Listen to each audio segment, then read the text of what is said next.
Hello dear students, this is Naveen Jadaun और आप देख रहे हैं अजय कैन यूट्यूब चैनल। और आज हम स्टार्ट कर रहे हैं बीएससी सेकेंड ईयर की नई यूनिट स्टार्ट कर रहे हैं जिसका नाम है 4D और 5D सीरीज। हमने कोऑर्डिनेशन कंप्लीट कर लिया है। जिन लोगों ने नहीं पढ़ा है, जो इस वीडियो को पहली बार देख रहे हैं, इस चैनल पे पहली बार आए हैं और चैनल पे जाएं, प्लेलिस्ट में जाएं। हमने कोऑर्डिनेशन वाली यूनिट है और जो 3D श्रेणी की जो यूनिट है, जो स्कैंडियम से लेके जो जिंक तक होती है, वो कंप्लीट करा दी है। ठीक है, एक आई बटन होता है, उसको भी क्लिक कर लिया करें और चैनल पे जाके प्लेलिस्ट में आप जाके देखेंगे तो आपको सारी वीडियोज मिल जाएंगी। ठीक है, यूनिट आपकी यूनिवर्सिटी के हिसाब से ऊपर नीचे हो सकती है, कोई टेंशन नहीं करना है। ठीक है, पहली दूसरी हो जाएगी या तीसरी हो जाएगी, कोई दिक्कत वाली बात नहीं है। आज हम स्टार्ट कर रहे हैं एक नई यूनिट जिसका नाम है 4D और 5D सीरीज। ठीक है, जिसको बोला जाता है द्वितीय और तृतीय संक्रमण श्रेणी या transition series, second and third transition series. क्योंकि फर्स्ट थी 3D वाली जो कि स्कैंडियम से लेके कहां तक थी, जिंक तक थी। मैंने पीरियोडिक टेबल बनाई है आपके पास भी, आपके हाथ में। अगर आप वीडियो देख रहे हैं अकेले में जाके देखिए, और आपके हाथ में, आपके सामने एक पीरियोडिक टेबल भी होनी चाहिए। ठीक है, उसको देखते हुए अगर आप पढ़ेंगे, मैं सभी स्टूडेंट से बोलता हूं, चाहे वो फर्स्ट ईयर का हो, सेकंड ईयर का हो, फाइनल का, पीरियोडिक टेबल ही बेस्ड है। ये सारे एलिमेंट ही तो केमिस्ट्री को बना रहे हैं, तो पीरियोडिक टेबल आपके हाथ में भी होनी चाहिए। मैं इसको यहां समझाऊंगा भी। सबसे पहले क्वेश्चन तो यही आता है कि यूनिवर्सिटियों ने, किसी भी यूनिवर्सिटी में इंडिया की, इस 4D श्रेणी और 5D श्रेणी को एक साथ क्यों दिया है। मतलब द्वितीय संक्रमण श्रेणी, सेकंड ट्रांजिशन सीरीज और थर्ड ट्रांजिशन सीरीज को एक साथ स्टडी क्यों कर रहे हैं। सबसे पहले क्वेश्चन तो यही बनता है। उससे पहले मैं आपको बता दूं कि सेकंड जो ट्रांजिशन सीरीज है, हमें पहले ही पता है कि ट्रांजिशन वर्ड हम लगा रहे हैं तो किनको बोला जाता है, transition element, D block element को। ठीक है, मैंने 3D में भी आपको बताया था, उसके भी हमारे 6 लेक्चर हमने अच्छे से रिकॉर्ड किए, उनको जाके देखिएगा, फिर इस पे आइए तो आपको ज्यादा बेहतर लगेगा। ठीक है, तो डी ब्लॉक के एलिमेंट को क्या बोला जाता है, ट्रांजिशन एलिमेंट बोला जाता है। ठीक है, डी ब्लॉक के एलिमेंट कौन होते हैं हम जानते हैं, जिनमें अंतिम इलेक्ट्रॉन, लास्ट इलेक्ट्रॉन डी कोष में या डी कक्षक में जाता है। ठीक है, डी ऑर्बिटल में जाता है, वो डी ब्लॉक एलिमेंट होते हैं। ठीक है, अब 4D 5D पहले बात तो है कहां, कौन कौन है, तो देखो 4D जो श्रेणी है, जो सीरीज है, वो है इट्रियम 39 से लेकर कैडमियम 48, 4D श्रेणी। और जब मैं बात करूं 5D श्रेणी की, तो जो 5D श्रेणी है वो है लैंथेनम 57 और हैपेनियम 72 से लेके और Hg मरकरी 80 तक। ये तो है हमारी 4D श्रेणी, इट्रियम से लेके और कैडमियम तक। अभी मैं इलेक्ट्रॉनिक विन्यास पढ़ाऊंगा 4D 5D के, तब एलिमेंट्स के पूरे पूरे मैं नाम भी ऐड कर दूंगा, लिख दूंगा। ठीक है, पहले इसको समझो कि इनका एक साथ अध्ययन क्यों कर रहे हैं, ऐसा क्या हुआ कि इनका एक साथ स्टडी की जा रही है। यूनिवर्सिटी ने एक यूनिट दी दोनों को मिला के, ऐसा क्यों है।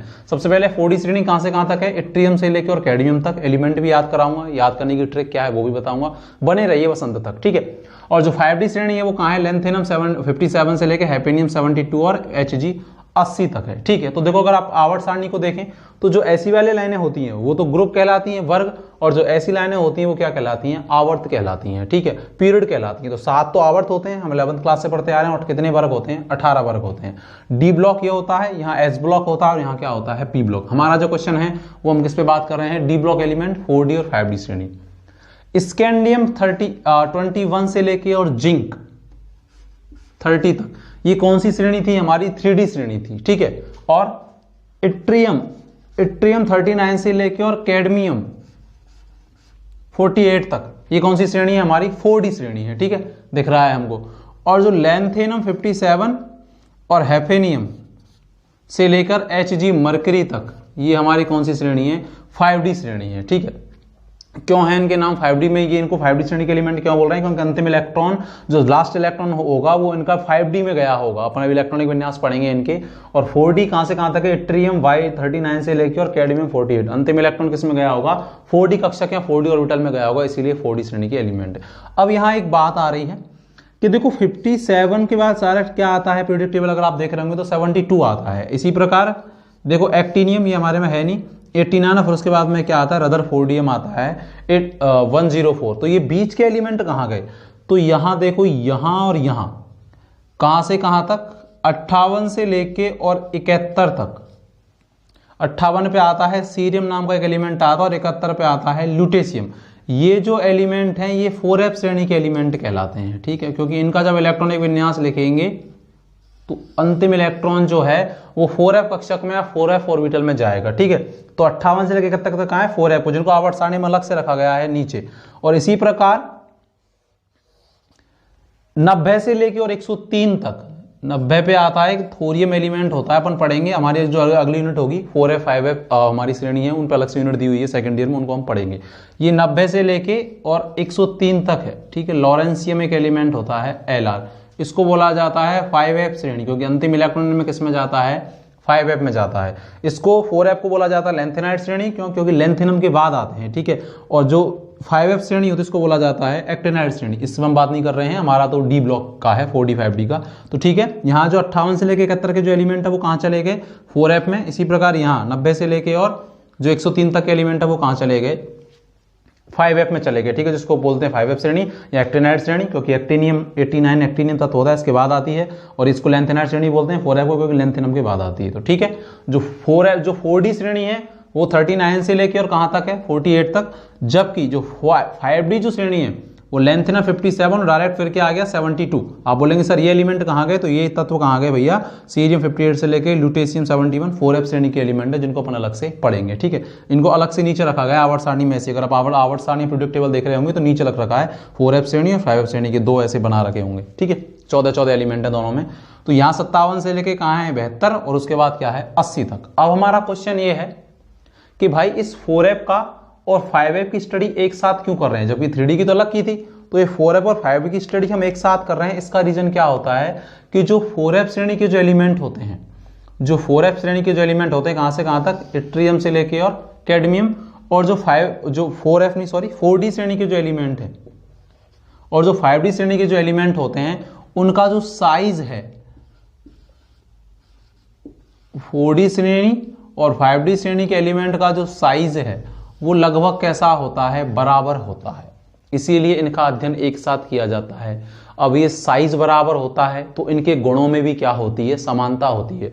जबकि हम जानते हैं कि जब हम आवर्त सारणी में पीरियोडिक टेबल में वर्ग में ऊपर से नीचे जाते हैं, देखो ये 4F श्रेणी है और लेंथेनम 57 से कौन सी 4D, और लेंथेनम से कौन सी श्रेणी चालू हो रही है, 5D। तो देखो ये इसके नीचे ही तो आ रही है कि नहीं आ रही है, तो इसका मतलब मुझे पता है कि ऐसी लाइनें क्या कहलाती हैं, ग्रुप कहलाती हैं, वर्ग कहलाती हैं। जब हम वर्ग में ऊपर से नीचे जाते हैं तो साइज क्या होता है, बढ़ता है। तो 3D की तुलना में स्कैंडियम से लेके और जो जिंक तक है वो 3D श्रेणी है, ये 3D है, 3D श्रेणी है। तो 3D से बड़ा आकार किसका होना चाहिए, 4D का, और 4D से बड़ा आकार किसका होना चाहिए, 5D का, क्योंकि आवर्त सारणी में जब वर्ग में ग्रुप में टॉप टू बॉटम जाते हैं, ऊपर से नीचे जाते हैं, तो साइज क्या होता है, बढ़ता है, ठीक है। तो लेकिन क्या होता है कि जो 4D और 5D श्रेणी का जो साइज है वो लगभग बराबर होता है। इसका रीजन क्या है, पहली बात तो साइज बराबर होता है, इससे गुणों में क्या होती है, समानता होती है। इसीलिए इनका अध्ययन हम एक साथ करते हैं, क्योंकि इनका आकार लगभग कैसा होता है, बराबर होता है।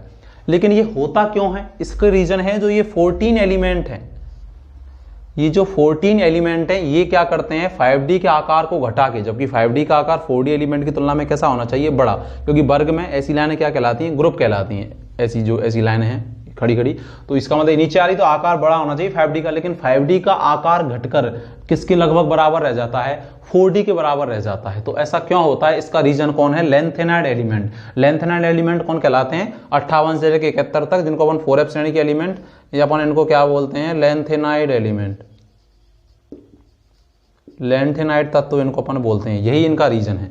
ये क्यों इफेक्ट करते हैं, तो देखो अब जब हम जैसे हम बात कर लें, यहां पे हम बात कर लें 4D श्रेणी और 5D श्रेणी, तो जैसे हम लेंथेनम को छोड़ दें, हम जिरकोनियम से जाएं हैपेनियम पे, तो हैपेनियम का आकार क्या होना चाहिए, बड़ा होना चाहिए। क्यों, क्योंकि भैया वर्ग में ऊपर से जाने पर आकार बढ़ता है, लेकिन हैपेनियम का जो आकार है वो लगभग जिरकोनियम के बराबर होता है, क्योंकि 4D 5D श्रेणी के तत्वों का आकार लगभग क्या है, बराबर है। तो इसका रीजन क्या है, मैं आपको वो बताना चाह रहा हूं, वो रीजन ही तो बता रहा हूं मैं आपको। उसका रीजन है लेंथेनाइड एलिमेंट, या इसको बोला जाता है लेंथेनाइड संकोचन के। भैया 5D श्रेणी के तत्वों का जो साइज है वो बड़ा होना चाहिए, लेकिन वो घटके किसके बराबर हो जाता है, 4D के लगभग बराबर हो जाता है। इसका रीजन क्या है, लेंथेनाइड एलिमेंट, या इसको क्या बोला जाता है, लेंथेनाइड संकोचन बोला जाता है। ये होता क्या है, देखो क्यों होता है क्या। एक बात देखो, आप जब जिरकोनियम से हैपेनियम पे जा रहे हैं तो मुझे एक बात बताओ कि क्या परमाणु क्रमांक बढ़ रहा है, लेकिन मुझे पता है कि हैपेनियम और जिरकोनियम के बीच में जो ये 14 जो एलिमेंट आए 58 से लेकर 71 तक, तो इलेक्ट्रॉन भी आएंगे बीच में, 14 इलेक्ट्रॉन आएंगे कि नहीं आएंगे, तो वो किस कक्षक में भरे जाएंगे, 4F में, 4F 14, अरे भर जाएंगे।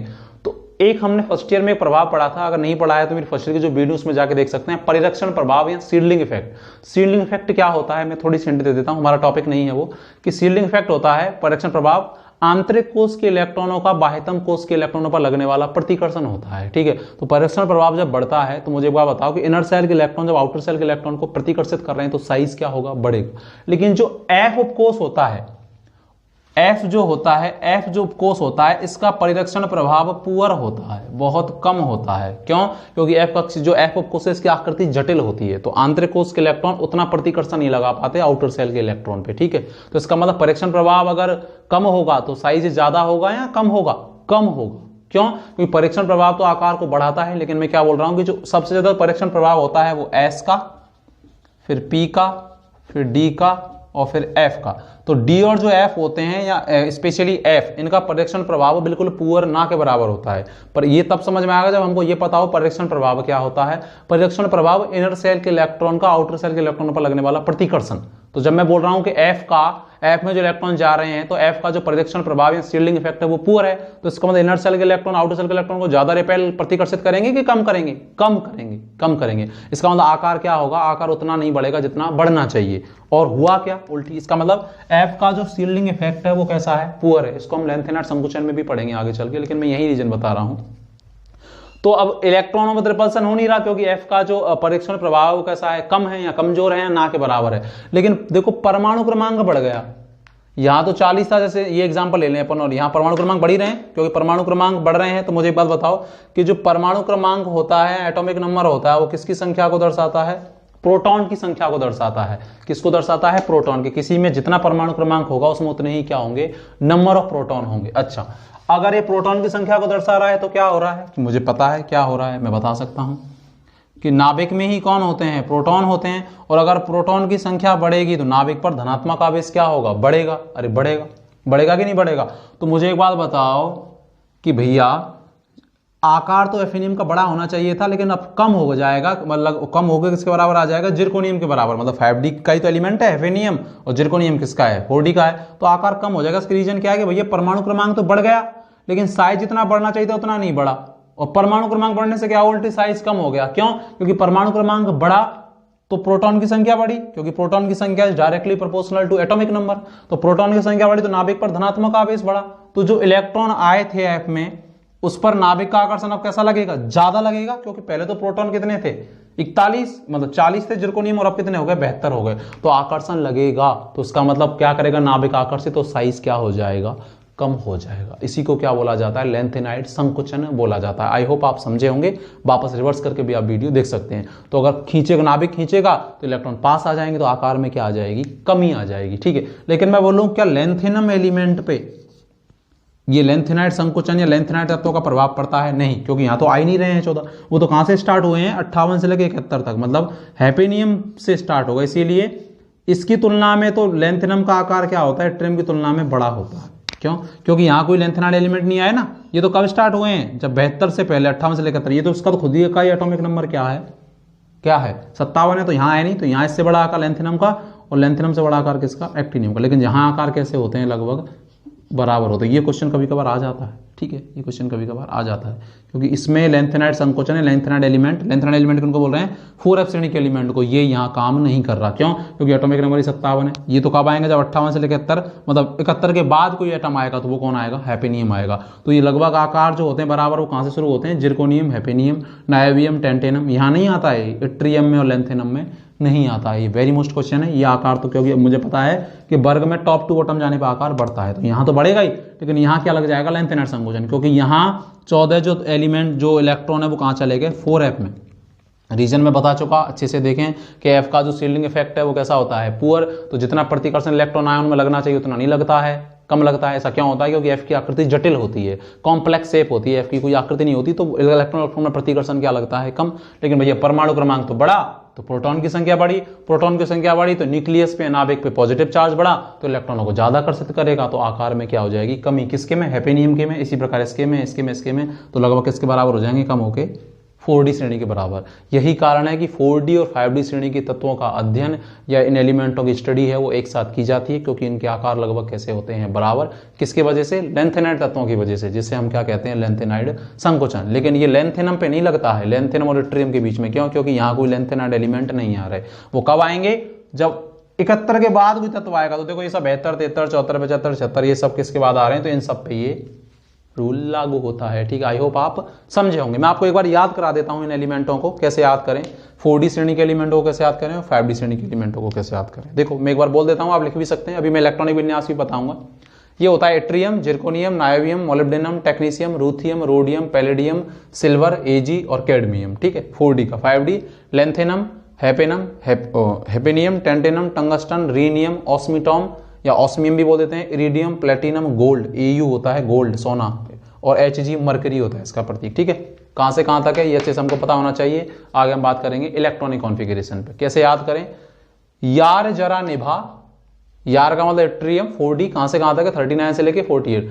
यार जरा निभा मौत तक, राह में रोड़ा पड़े तो आग में कूद जा। क्या बोल रहा हूं मैं? यार जरा निभा, ध्यान से सुने, दिख रहा है ना आपको? बिल्कुल आपको दिख रहा है। यार जरा निभा मौत तक, राह में रोड़ा पड़े तो आग में कूद। ठीक है, इसी प्रकार 5D श्रेणी, ये याद रखना है कि 58 से लेकर 71 के एलिमेंट कहां आ गए, 4F में आ गए। ठीक है, 57 के बाद सीधा कितना आ रहा है, 72 आ रहा है। ठीक है, कैसे याद करेंगे? ला हफ्ता, ला का मतलब लेंथेनम, हाफ का मतलब हेपेनियम, ला हफ्ता वर्ना रे, W होता है यहाँ पर टंगस्टन होता है। ठीक है, बोल फ्रेम भी बोलते हैं इसको, मैं लिख दूंगा भी इलेक्ट्रॉनिक विन्यास में पूरे नाम। ला हफ्ता वर्ना रे और इधर पिटाई और होगी। क्या बोल रहा हूं मैं? ला हफ्ता रे, ला हफ्ता वर्ना रे और इधर पिटाई और होगी। कैसे याद करेंगे? यार जरा निभा मौत तक, राह में रोड़ा पड़े तो आग में कूद। ठीक है, ये होता है Au गोल्ड होता है और Hg क्या होती है, मरकरी होती है। ये तो हमारी 4D श्रेणी है और ये हमारी 5D श्रेणी। सबसे पहले हमको यही पता होना चाहिए आवर्त सारणी में कहां पे क्या है। ठीक है, इसका मतलब कहां से कहां तक है, वर्ग संख्या 3 से लेके और ग्रुप नंबर 12 तक। ठीक है, और अगर मैं आवर्त की बात करूं तो आवर्त कौन सा है, 4D का तो 4th आवर्त है और 5D का क्या है, 5 आवर्त है। ये जो आगे जो लग रहा है ना 5D और 4D, ये 4 और 5 आवर्त को, इसके पीरियड को शो करते हैं किस आप, क्योंकि ऐसी लाइनें क्या कहलाती हैं, आवर्त। तो जो 4D श्रेणी है वो कौन से आवर्त में आती है, 4th में, और जो 5D श्रेणी है वो कौन से आवर्त में आती है, 5वें में आती है। ठीक है, ये 5वां आवर्त है। और अगर मैं ग्रुप की बात करूं, वर्ग की बात करूं, ऐसी लाइनें जो हैं ये क्या कहलाते हैं, 18 वर्ग होते हैं आवर्त सारणी में, 3 से लेकर और कहां तक आती है, 12 तक आती है। ठीक है, आप चाहें तो इसको बना लें, लिख लें, या आपको मेन तो चीज है समझना। इसके बाद मैं आपको बताऊंगा इलेक्ट्रॉनिक कॉन्फ़िगरेशन इनके, इलेक्ट्रॉनिक कॉन्फ़िगरेशन कैसे लिखें। ठीक है, अगर इनके एटॉमिक नंबर भी याद नहीं है तो कोई ऐसी बात नहीं है। देखो ये तो हमें 3D तो याद है ना, 3D याद है कि नहीं? देखो कितना जोड़ रहा है, 18 जोड़ दो, इसमें 18 जोड़ दो, अपने आप आ जाएगा। और इसमें कितने जोड़ते चले जाओ, फिर इसमें 32 जोड़ दो, अपने आप आ जाएगी। ये तो 3D तो याद होती है, तो 10वीं में पढ़ लेते हैं हम लोग। 18 जोड़ेगे तो 39, 18, इसमें 32 जोड़ दो, अपने आप आ जाएगी। ठीक, 21 से 21 के बाद अब इनको कैसे याद करें तो मैं भी बता सकता हूँ। ठीक है, स्कूटर यार ला, कि भैया इनको सर कैसे याद करें, इसके नीचे आ रहा है स्कूटर यार ला, स्कैंडियम, इट्रियम और लेंथेनम, स्कूटर यार ला। ये होता है टी जरा हाफ, वो नवाब था, क्रोमाबो वो का मतलब वोल्फ्रेम या टंगस्टन, मन तक रे, फेरस आयरन, रूथिनियम और ऑस्मियम। कौन रहा आयरलैंड, कोबाल्ट, रोडियम और इरिडियम। कौन रहा आयरलैंड, नहीं पढ़ोगे तो पिटोगे, निकिल PDPT, नहीं पढ़ोगे तो पिटोगे। उसके बाद कौन आगे आया, CuAgAu, कौन आगे आया। ठीक है, उसके बाद जिंक CdHg होते ही हैं। ठीक है, कौन आगे आया, जिंक CdHg, उसके बाद ये आते ही हैं। ठीक है, तो अपन इनको ऐसे भी याद कर सकते हैं। क्या करोगे, 3D में अगर 4D के इलेक्ट्रॉनिक विन्यास देखने हैं तो 18 जोड़ दो, अगर 4D के बाद मुझे परमाणु क्रमांक पता करना है तो 32 जोड़ दो, अपने आप आ जाता है। ठीक है, चाहो तो इसको लिख लो, फिर मैं आपको बताता हूँ इलेक्ट्रॉनिक कॉन्फ़िगरेशन इनके, लिखो इसको। ठीक है, आप इसको अच्छे से समझ गए होंगे, आई होप। समझाने के लिए मैंने बोर्ड पे बनाई थी अच्छे से। ठीक है, डी ब्लॉक की बात है तो मैंने डी ब्लॉक पर अच्छे से बात कर ली, ये सारा क्या है सब कुछ मैं बता चुका। अब मैं इलेक्ट्रॉनिक विन्यास बोर्ड पे लिख देता हूँ, वीडियो को पॉज करके लिख दूंगा और आप लोग उनको लिखेंगे। कुछ उसमें अपवाद भी हैं, वही एग्जाम में पूछे जाते हैं। एग्जाम का मतलब ये नहीं कि केवल BSc की एग्जाम, प्रतियोगी परीक्षाओं में भी पूछे जाते हैं। तो ठीक है, उनको मैं भी लिख दूंगा, अपनी कॉपी में भी आप लिखना, क्योंकि ऐसे भी पूछा सकता है इलेक्ट्रॉनिक विन्यास समझाइए, या पर्टिकुलर एलिमेंट का पूछ ले आपसे तत्व का, कि पैलेडियम का इलेक्ट्रॉनिक विन्यास बहुत बार प्रतियोगी परीक्षाओं में पूछा है, पैलेडियम का बहुत बार। ठीक है, तो मैं लिख देता हूँ, आप अपनी कॉपी में नोट डाउन करेंगे। सबसे पहले हेडिंग डालेंगे, यूनिट का नाम डालेंगे 4D-5D श्रेणी, कहाँ से कहाँ तक होती है वो आप लिख ही लेंगे यहाँ से। 4D-5D का आकार लगभग समान क्या होता है, लेंथेनर तत्वों के कारण, जिसको लेंथेनर संकोचन बोलते हैं। उसके बाद हेडिंग डालेंगे कि इन तत्वों का अध्ययन हम निम्न बिंदुओं की सहायता से करते हैं। सबसे पहले लिखेंगे उसमें इलेक्ट्रॉनिक विन्यास। ठीक है, मैं बोर्ड पे लिख देता हूँ, उसके बाद आप अपनी कॉपी में नोट डाउन करेंगे। इसको मैं लिख रहा हूँ। ठीक है, अब देखो मैं आपको बताता हूँ इलेक्ट्रॉनिक कॉन्फ़िगरेशन। मैंने एलिमेंट्स के नाम लिख दिए, आप भी कॉपी में ऐसे ही लिख लें, इलेक्ट्रॉनिक विन्यास। अगर मैं बात करूँ 4D का जो कॉमन इलेक्ट्रॉनिक विन्यास है वो क्या होगा, तो देखो 4D कहाँ से चालू हो रही है, इट्रियम से लेकर और कैडमियम तक। इससे पहले कौन सी नॉवल गैस आती है, इलेक्ट्रॉनिक विन्यास लिखने का तरीका नहीं पता, तो मेरी जो फर्स्ट ईयर की जो लेक्चर है एटॉमिक स्ट्रक्चर की यूनिट फर्स्ट की, उसमें जाएं, उसको अच्छे से देखें। इलेक्ट्रॉनिक कॉन्फ़िगरेशन के नाम से एक लेक्चर होगा, atomic structure inorganic chemistry, BSc first year है ना, आप चैनल भी मिल जाएगा। मैं यहाँ पे बता रहा हूँ, लेकिन और अच्छे से अगर जानना है, आपने फर्स्ट ईयर में अगर अच्छे से नहीं पढ़ा तो आप वहाँ जाके देख सकते हैं। देखो इनसे पहले नॉवल गैस, अक्रिय गैस कौन सी आती है, क्रिप्टॉन। नॉवल गैसेस कौन कौन सी होती है, helium, neon, argon, krypton, xenon, radon. ठीक है, हीना, नीना और करीना, ऐसे रहना या जैसे रहना, जीनॉन। ठीक है, तो इससे पहले 36 पे आती है क्रिप्टॉन 36। ठीक है, कॉमन इलेक्ट्रॉनिक विन्यास बता रहा हूं। अब जितने नंबर की अक्रिय गैस कम हो गई ना, उससे एक ज्यादा, तो क्या लिख दें S, तो क्या लिख देंगे 5S। ठीक है, और जितने नंबर की अक्रिय गैस है, कितने नंबर की, 4 नंबर की, एटॉमिक नंबर नहीं number, helium, neon, argon, krypton चौथे नंबर की है, उतना ही क्या लिख दें, D लिख दें। ठीक है, एक ज्यादा S लिखें और एक ज्यादा क्या लिखें, P लिखें। ये कॉमन इलेक्ट्रॉनिक विन्यास। अगर मैं बात करूं S में कितने इलेक्ट्रॉन जाएंगे, 1 जाएगा या 2 जाएंगे। D में कहां से कहां तक जाएंगे, 1 से लेके और 10 तक। ठीक है, अगर मैं डी ब्लॉक एलिमेंट की बात करूं, और अगर मैं बात करूं ट्रांजिशन एलिमेंट, संक्रमण तत्व, तो संक्रमण तत्व में कहां से होगा, D1 से लेकर D9, क्योंकि जिनमें D10 विन्यास होता है वो ट्रांजिशन एलिमेंट नहीं होते, जिनमें D पूर्ण भरा होता है। ठीक है, ध्यान रहे, ये बात दिमाग में रखनी है। D10 जिनमें होता है वो संक्रमण तत्व नहीं है, डी ब्लॉक एलिमेंट होते हैं, लेकिन संक्रमण तत्व में ट्रांजिशन एलिमेंट नहीं होते। ट्रांजिशन वही है जिनमें D1 से लेकर और D9 तक है, क्योंकि D में अधिकतम 10 इलेक्ट्रॉन आ सकते हैं। ठीक, तो अगर 10 है तो वो डी ब्लॉक एलिमेंट है, ट्रांजिशन एलिमेंट नहीं है। तो ये कॉमन इलेक्ट्रॉनिक विन्यास होगा। S में एक या 2 इलेक्ट्रॉन आएंगे। सबसे पहले देखो इट्रियम का लिखते हैं, 39 एटॉमिक नंबर। ये देखो इससे पहले कौन सी नॉवल गैस आती है, क्रिप्टॉन 36। क्या बोला, एक ज्यादा, तो क्या लिख दें, जितने नंबर की नॉवल गैस है S लिख दें।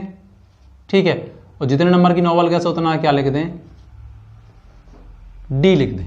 ठीक है, यही 36 तो इसमें चलेगा, कितने भरने हैं, 3। क्रिप्टॉन में चलेगा ना 36, तो अब 3 भरने क्योंकि 39 है, तो मुझे पता है कि इनमें से इलेक्ट्रॉन पहले किसमें भरेंगे, तो एक N+L का नियम होता है, जिनके लिए N+L की वैल्यू कम होती है इलेक्ट्रॉन पहले उसमें भरते हैं। N+L क्या होता है बता देता हूं थोड़ा सा। S के लिए L की वैल्यू 0, P के लिए 1, D के लिए 2, इसी प्रकार F के लिए होती है 3 L की वैल्यू। ठीक है, और N का मान जो आगे लगा रहता है आगे। ठीक है, तो N का मान 5 और 1, 5 और 0 5 आएगा, इसके लिए 4 और 2 6 आएगा, क्योंकि आगे लग रहा है वो N है। N+L का एक वैल्यू होती है, वो यहाँ पर पढ़ नहीं रहे, लेकिन N+L का मान जिनके लिए कम आता है उनमें इलेक्ट्रॉन पहले बढ़ते हैं। तो यहाँ पहले इलेक्ट्रॉन 5s में ही क्यों बढ़ते हैं मैं बता रहा हूँ। तो 5 और L का मान कितना दे रखा है, द्विगुणसी क्वांटम संख्या, एक क्वांटम संख्या होती है, BSc फर्स्ट ईयर में आपने पढ़ा होगा। तो 5 और 0 5, और अगर मैं D के लिए L का मान देखूँ तो 2 है, और आगे लग रहा है वो N का मान। तो जिनके लिए N+L की वैल्यू कम होती है, इलेक्ट्रॉन पहले उनमें बढ़ते हैं, तो इसीलिए 5s में भरेंगे। तो S में अधिकतम 2 इलेक्ट्रॉन जाते हैं, तो 5s2 और 4d1, 36 और 2 38 और 1 39। इसी प्रकार क्रिप्टॉन का, इसका जिर्कोनियम का कोई दिक्कत नहीं है, क्या कर दोगे वही 5s2 D में भर दो, अगला 4d2 क्योंकि एक ज़्यादा हुआ, अगला वही, तो 5s2 क्रिप्टॉन लिख देंगे, और क्या हो जाएगा 4d3। यही होना चाहिए, क्योंकि देखो क्रिप्टॉन 36 और 2 38 और 3 41, लेकिन यहाँ याद रखने वाली बात है, ये एक अपवाद है, इसलिए मैंने स्टार लगाया है। यहाँ क्या हो जाता है, यहाँ D4 और S1 हो जाता है। ठीक है, D4 और क्या हो जाता है S1, ये याद रखना है, प्रतियोगी परीक्षाओं में भी बहुत बार पूछता है, और BSc की एग्जाम में भी पूछता है। होना तो क्या चाहिए था, D3 4s1, क्रिप्टॉन तो आएगा ही, चाहे तो लिख दो क्रिप्टॉन को 36। इसी प्रकार यहाँ क्रिप्टॉन लिख नहीं रहा मैं बार बार, क्या आएगा, अगला इलेक्ट्रॉन आएगा, तो मुझे पता है कि D5 और क्या हो जाएगा 5s1, क्यों, क्योंकि अर्धपूर्ण विन्यास ज़्यादा स्थायी होते हैं। ठीक है, इसीलिए D5 और 4s1 हो जाएगा। उसके बाद टेक्नीशियम तो वही क्रिप्टॉन और क्या 4d6 और क्या 5s2 ही करेंगे क्या, देखो 36 और 2 38 और ये क्या हो जाएगा 5 43 है ना इसका टेक्नीशियम का 43 है, तो 36 उसके बाद 2 इसमें गए और ये तो अपने आप ही 5 आ जाएगा, फिर जरूरत ही नहीं, इसमें 4 आ रहा था लेकिन एक इलेक्ट्रॉन इसमें आ जाएगा, क्यों, क्योंकि 36 और 2 38 और इसका 42 है तो 48 4 42 हो रहे हैं, लेकिन एक इलेक्ट्रॉन आ गया तो D5 और D5 एक हाफ फील्ड कॉन्फिगरेशन होता है जो कि हाईली स्टेबल होता है, ठीक है, क्योंकि D10 होता है, D10 का आधा D5, इसीलिए याद रखना है ये वाला, ये तो आएगा ही, ये याद रखना है, केवल इसमें थोड़ा सा लोचा है, तो ये प्रतियोगी परीक्षाओं के हिसाब से बहुत इंपॉर्टेंट है। उसके बाद वही क्रिप्टॉन 5s और 4d तो सब में ही सेम है 4d, रूथेनियम और रोडियम में भी याद रखना है, ठीक है, थोड़ा सा, वैसे होना तो क्या चाहिए S2, तो क्रिप्टॉन लिख दो चाहो तो क्रिप्टॉन 36, ठीक है, 36 और 2 38, एस में जाएंगे पहले इलेक्ट्रॉन n+l का मान कम आएगा, 38 और कितना है 44, तो 38 और 6 ये तो होना चाहिए कि नहीं होना चाहिए, लेकिन 38 और 6 44 ये होना चाहिए, 36 और 2 38 और 6 44 44 ही तो है, लेकिन यहाँ थोड़ा सा गड़बड़ है, ये हाफ फील्ड की वजह से 7 और ये क्या हो जाता है 1, ठीक है, ऐसे हो जाता है। उसी प्रकार रोडियम मैंने सीधे स्टार लगा दिया जिनमें S बन जा रहा है, ठीक है, तो दिमाग में रखना है।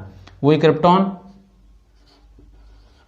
ये क्या हो जाएगा 4d7 होना चाहिए और ये क्या होना चाहिए 5s2, ये तो होना चाहिए कि नहीं होना चाहिए, क्योंकि क्रिप्टॉन 36 और 2 38 और क्या 7 45 ही तो है इसका, लेकिन यहाँ थोड़ा सा याद रखना है, ये क्या हो जाता है D8 हो जाता है और यहाँ क्या हो जाता है S1, ये बहुत ही इंपॉर्टेंट एग्जाम्पल हैं ये, इसीलिए मैं इनको बता रहा हूँ, ये डायरेक्ट पूछे जाते हैं प्रतियोगी परीक्षाओं में भी, इसीलिए मैं गलत सलत नहीं बता रहा एग्जैक्ट, और मैं आपको घुमाऊंगा नहीं कि ये है वो है, ये सब डीप कोर्स की वजह से ऐसा होता है, ठीक है, क्योंकि डी का क्या है जो उसका परीक्षण प्रभाव थोड़ा पुअर होता है उसका, इस वजह से ऐसा हुआ है। तो ये आप एक तो आपको नोएवियम याद रखना है, एक रूथेनियम और एक रोडियम और एक पैलेडियम में तो बात बिल्कुल ही बिगड़ गई, कैसे बिगड़ी, ये वेरी वेरी इंपॉर्टेंट, इसलिए डबल स्टार लगाया है, बहुत बार लेवल स्टैंड वगैरह के एग्जाम में पूछता रहता है आपसे, ये होना चाहिए और क्या होना चाहिए 5s2 और ये क्या होना चाहिए 36 46 है तो 38 और ये कितना हो जाएगा 48, यही होना चाहिए, क्योंकि देखो 36 क्रिप्टॉन का और 2 38 और 38 और ये क्या हो जाएंगे 46, यही तो होगा 46 ही है, लेकिन यहाँ क्या होता है S के दोनों इलेक्ट्रॉन किस में आ जाते हैं D में आ जाते हैं, तो D तो 10 हो जाता है और 4s क्या हो जाता है 5s क्या हो जाता है 0 हो जाता है, ठीक है, ये 5 है, ठीक है, ये वेरी वेरी इंपॉर्टेंट है, वेरी वेरी इंपॉर्टेंट, बीएससी के एग्जाम के हिसाब से भी आधे नंबर में पूछ लेता है और प्रतियोगी परीक्षाओं के हिसाब से भी बहुत ज़्यादा इंपॉर्टेंट है, ठीक है, ये वाला, इसमें क्या हो जाता है डी में कोई इलेक्ट्रॉन नहीं, इसमें एस में कोई इलेक्ट्रॉन नहीं रहता, दोनों इलेक्ट्रॉन किस में आ जाते हैं डी में, तो 4d10 5s 0, ठीक है। इसी प्रकार सिल्वर तो वही क्रिप्टॉन 4d और 5s तो आएंगे ही, ठीक है, तो वैसे क्रिप्टॉन 36 और 2 38 और 38 और कितना है 47, तो क्या होना चाहिए 9, लेकिन D9 और अगर एक इलेक्ट्रॉन आ जाए तो क्या हो जाए D10, और मुझे पता है कि जो पूरे फुल फील्ड कॉन्फ़िगरेशन होते हैं वो ज़्यादा स्टेबल होते हैं, इसलिए D10 और 5s क्या हो जाता है 1। लास्ट में बॉन्ड बचा कैडमियम, तो ये क्या हो जाएगा 4d10 5s 2, क्योंकि क्रिप्टॉन 36 और 2 38 और 38 और 10 48, ठीक है, इसका क्या हो गया ये हो गया, ठीक है। S1 वाले कौन कौन से हैं, एक तो नायोबियम वाले में S में एक जा रहा है, एक मोलिब्डेनम में 1 जा रहा है, एक इसमें जा रहा है रूथेनियम में, एक जा रहा है रोडियम में और एक इसमें जा रहा है सिल्वर Ag में, ठीक है, 5 में जा रहे हैं 4d श्रेणी में, ये अपन को अच्छे से दिमाग में पता होना चाहिए।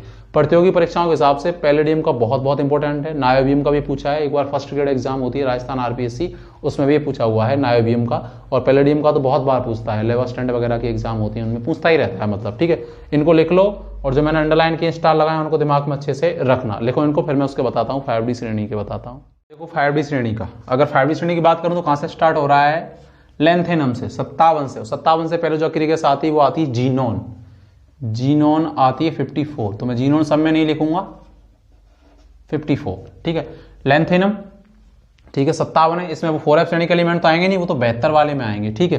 तो जीनोन कितने नंबर की नोबल गैस है कि डी और एस कौन सा लेके, तो helium neon argon krypton xenon 5 number की, तो जितने नंबर की नोबल गैस उससे एक ज्यादा क्या लेके दो S, और जितने नंबर की नोबल गैस उतना क्या लिख दो डी, क्योंकि 5D के हैं तो इसीलिए 5D आया। ठीक है, 5D। इलेक्ट्रॉन पहले किस में भरेंगे, एस में या डी में, एस में भरेंगे, क्योंकि n+l का मान कितना आएगा 6 और यहाँ कितना आएगा 7, क्योंकि डी के लिए द्विगुणसी क्वांटम संख्या का मान 2 और n का मान जो आगे लग रहा था 5 और 2 7 और 6 और 1 0 6, जिनमें n+l की वैल्यू कम आती इलेक्ट्रॉन पहले उनमें भरते हैं, इसीलिए क्या आएगा 54, 54 और 2 56 और 1 57। ठीक है, ये किसका हो गया, लेंथेनम का हो गया। अब किसका आएगा, इसका आएगा हैपेनियम का, तो मैं जीनोन नहीं लिख रहा हूँ।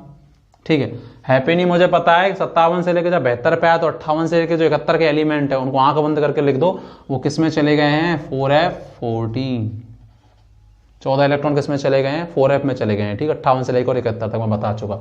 उसके बाद वही 5d और क्या 6s, तो 6s2 क्योंकि 72 है तो जीनोन 54, 54 और 56, 56 और 14। ठीक है, तो अब कितना आ जाएगा 70 और 2 72, कोई इसमें लोचा नहीं है, वही 4f14, 5d3 कर दो, 6s2 वही 4f14, इसमें दिक्कत केवल एक में ही है, और क्या हो जाएगा 5d4 और क्या 6s2। ठीक है, उसके बाद वही 4f14, 5d5, 6s2। उसके बाद वो जीनोन आएगा 4f14, 5d6 और 6s2। उसके बाद इरिडियम वही जीनोन 4f14, डी में बढ़ते चले जाओ बस 7 और 6s2। उसके बाद प्लेटिनम में दिक्कत आएगी केवल 4f14 होना तो क्या चाहिए था 5d8, 6s2 यही होना चाहिए था, आपको दिख रहा होगा, लेकिन 5d8 नहीं होता है यहाँ पे, इसीलिए मैंने स्टार लगा रखा है। इसको भी दिमाग में रखेंगे अच्छे से। यहाँ 8 की जगह क्या हो जाता है 5d9, 6s1। ठीक है, 5d9 और 6s1 हो जाता है। ठीक है, ये भी बहुत बहुत इंपॉर्टेंट है, इसको भी पूछा जा सकता है, जो अपवाद हैं वही पूछे जाते हैं, इसको भी आप दिमाग में रखेंगे। ऐसा लेंथेनर संकुचन की वजह से चक्कर पड़ता है। उसके बाद गोल्ड, तो वही जीनोन, क्योंकि सब 71 के बाद आ रहे हैं तो 4f14 तो सब में होगा, क्या हो जाएगा 5d10 और 6s1, 6s1 ही होगा क्या, यस। क्यों, क्योंकि अर्धपूर्ण विन्यास की वजह से ऐसा हो जाता है। ठीक है, यहाँ तो वही अपवाद है प्लेटिनम, तो ये दिमाग में रखेंगे, क्योंकि 79 है 79, तो जीनोन 14 कितने हो गए 54 और 14 70, 1 71। क्या किया मैंने किया कितना 54 और ये 14 कितना होता है 68 और 78 और एक 79। ठीक है, और लास्ट में क्या हो जाएगा वही जीनोन 4f14, 5d10 और क्या 6s। ठीक है, ये किसके हो गए 5D श्रेणी के। इसमें केवल एक में लोचा है, किसमें प्लेटिनम वाले में, तो उसको आप ध्यान से देख लें, एक बार इनको अच्छे से लिख लो एक बार। ठीक है, अगर हम देखें तो इसमें केवल s में 2 में जा रहा है एक इलेक्ट्रॉन, एक तो 6 इसमें जा रहा है किसमें प्लेटिनम में, और एक इसमें जा रहा है गोल्ड में AAU में एक इलेक्ट्रॉन, जबकि इसमें किसमें था नायोबियम में, ये दिमाग में रखना, मोलिब्डेनम में और रूथीनियम और रोडियम में था, जबकि इसमें केवल प्लेटिनम में और गोल्ड में ही इलेक्ट्रॉन। लेकिन प्लेटिनम का इलेक्ट्रॉनिक विन्यास यहाँ दिमाग में रखना, यहाँ तो जाएगा ही क्योंकि D10 पूर्ण पूरित होता है, लेकिन यहाँ D8 और 6s2 होना चाहिए था, लेकिन D9 6s1 होता है। ठीक है, तो ये दिमाग में रखना है, प्लेटिनम वाला पूछा जा सकता है। ठीक है, अकेले में भी पूछा जा सकता है अलग से। पैलेडियम वाला ये बहुत बहुत इंपॉर्टेंट है प्रतियोगी परीक्षाओं के हिसाब से भी। ठीक है, आई होप आपने ये लिख लिए होंगे। अगर इलेक्ट्रॉनिक विन्यास अच्छे से और सीखना है तो मेरा बीएससी फर्स्ट ईयर का एटॉमिक स्ट्रक्चर यूनिट फर्स्ट में लेक्चर नंबर शायद लास्ट ही है, कोई सा भी होगा, उसमें लिख रहा है इलेक्ट्रॉनिक कॉन्फ़िगरेशन, आप प्ले लिस्ट में जाकर देख सकते हैं, उसको अच्छे से देखें तो आपका इलेक्ट्रॉनिक कॉन्फ़िगरेशन और अच्छा हो जाएगा। आई होप बिल्कुल बढ़िया, बीएससी फर्स्ट ईयर का जाके प्ले लिस्ट में आप देख सकते हैं। ठीक है, तो इलेक्ट्रॉनिक कॉन्फ़िगरेशन हमने लिख लिए हैं, आपसे एग्जाम में पूछे जा सकते हैं जो इंपॉर्टेंट है प्रतियोगी परीक्षाओं के हिसाब से, बीएससी के हिसाब से, वो मैंने स्टार लगा दिए हैं रेड पेन से, तो आप भी अपनी कॉपी में इनको स्टार लगा लें और इनको अच्छे से याद रखें। ठीक है, खासकर पैलेडियम वगैरह, नायोबियम का, प्लेटिनम, इसमें तो केवल एक ही अपवाद है प्लेटिनम वाला, और कोई अपवाद है नहीं। ठीक है, तत्व भी अपन याद कर सकते हैं, ला, हफ्ता, वर्नारे और इधर पिटाई और होगी। ठीक है, गोल्ड AU और मर्करी HG। ठीक है, ये कहाँ से 39 से लेकर 48, यहाँ 57 और उसके बाद 58 से लेकर 71 एलिमेंट कहाँ चले जाते हैं 4f14 में, जिनको अपन सीरियम 58 से लेकर 71 लुटेशियम, उसको अपन पढ़ेंगे अपनी अगली यूनिट वही है। ठीक है, तो दोनों के इलेक्ट्रॉनिक विन्यास अच्छे से लिखें, आई होप आपको बढ़िया लगे होंगे। और एग्ज़ाम के पॉइंट ऑफ व्यू से भी ये लेक्चर बहुत इंपॉर्टेंट है। एग्ज़ाम के हिसाब से, केवल बीएससी के हिसाब से ही नहीं, प्रतियोगी परीक्षाओं के हिसाब से भी बहुत ज़्यादा इंपॉर्टेंट है। ये इलेक्ट्रॉनिक कॉन्फ़िगरेशन जो मैंने आपको स्टार लगा के बताए हैं, ये पूछे जा सकते हैं, इसीलिए इनको अच्छे से दिमाग में आप रख सकते हैं। ठीक है, लेंथेनम में 4F नहीं आया है, क्योंकि 57 है। 4F तो तब आएगा जब 71 के बाद आएंगे, 58 से लेकर 71 में आ जाएंगे, इसलिए हैपेनियम से 4F स्टार्ट हुआ है। ठीक है, तो ये दिमाग में अच्छे से रखिएगा। अगर हम देखो इलेक्ट्रॉनिक कॉन्फ़िगरेशन जब हम लिख रहे हैं तो हमको क्या दिख रहा है कि अंतिम इलेक्ट्रॉन देखो डी में ही जा रहा है, 5D में, इसीलिए 5D श्रेणी के एलिमेंट। यहाँ अंतिम इलेक्ट्रॉन 4D में ही गया था, इसीलिए 4D श्रेणी के एलिमेंट। तो जब किसी एलिमेंट का इलेक्ट्रॉनिक कॉन्फ़िगरेशन लिखते हैं तो अंतिम इलेक्ट्रॉन या लास्ट इलेक्ट्रॉन जिस कक्षक में या जिस ऑर्बिटल में जाता है वो उसी उपकोष का एलिमेंट होता है, इसीलिए ये दोनों डी के हैं। इसमें 4D में जा रहा है, इसीलिए 4D के हैं। ये डी और एस कैसे लिखें, तो ये अक्रिय गैस से हमने देखा। ठीक है, कि भैया 39 से चालू हो रही है, तो इससे पहले कौन सी नोबल गैस आती है, 39 से पहले क्रिप्टॉन, एटॉमिक नंबर 36। लेकिन अगर अक्रिय गैसों में नंबर देखें तो हीलियम, नियॉन, आर्गन, क्रिप्टॉन 4, तो उससे एक ज़्यादा एस लिखें और उतने नंबर का ही डी लिखें, तो अपने आप 4D आ जाएगा, क्योंकि 4 नंबर की है। अगर हम बात करें लेंथ इनकी बात 5D श्रेणी की, तो चाहे 57 हो, चाहे 72 हो, चाहे 73 हो, 74 हो, इनसे पहले कौन सी नोबल गैस आती है, जीनॉन 54। कितने नंबर की है, helium, neon, argon, krypton, xenon 5, तो एक ज़्यादा क्या लिखें, एस, और जितने नंबर की नोबल गैस उतना क्या लिखें, डी, तो अपने आप क्या आ जाएगा, 5 नंबर की है तो 5D।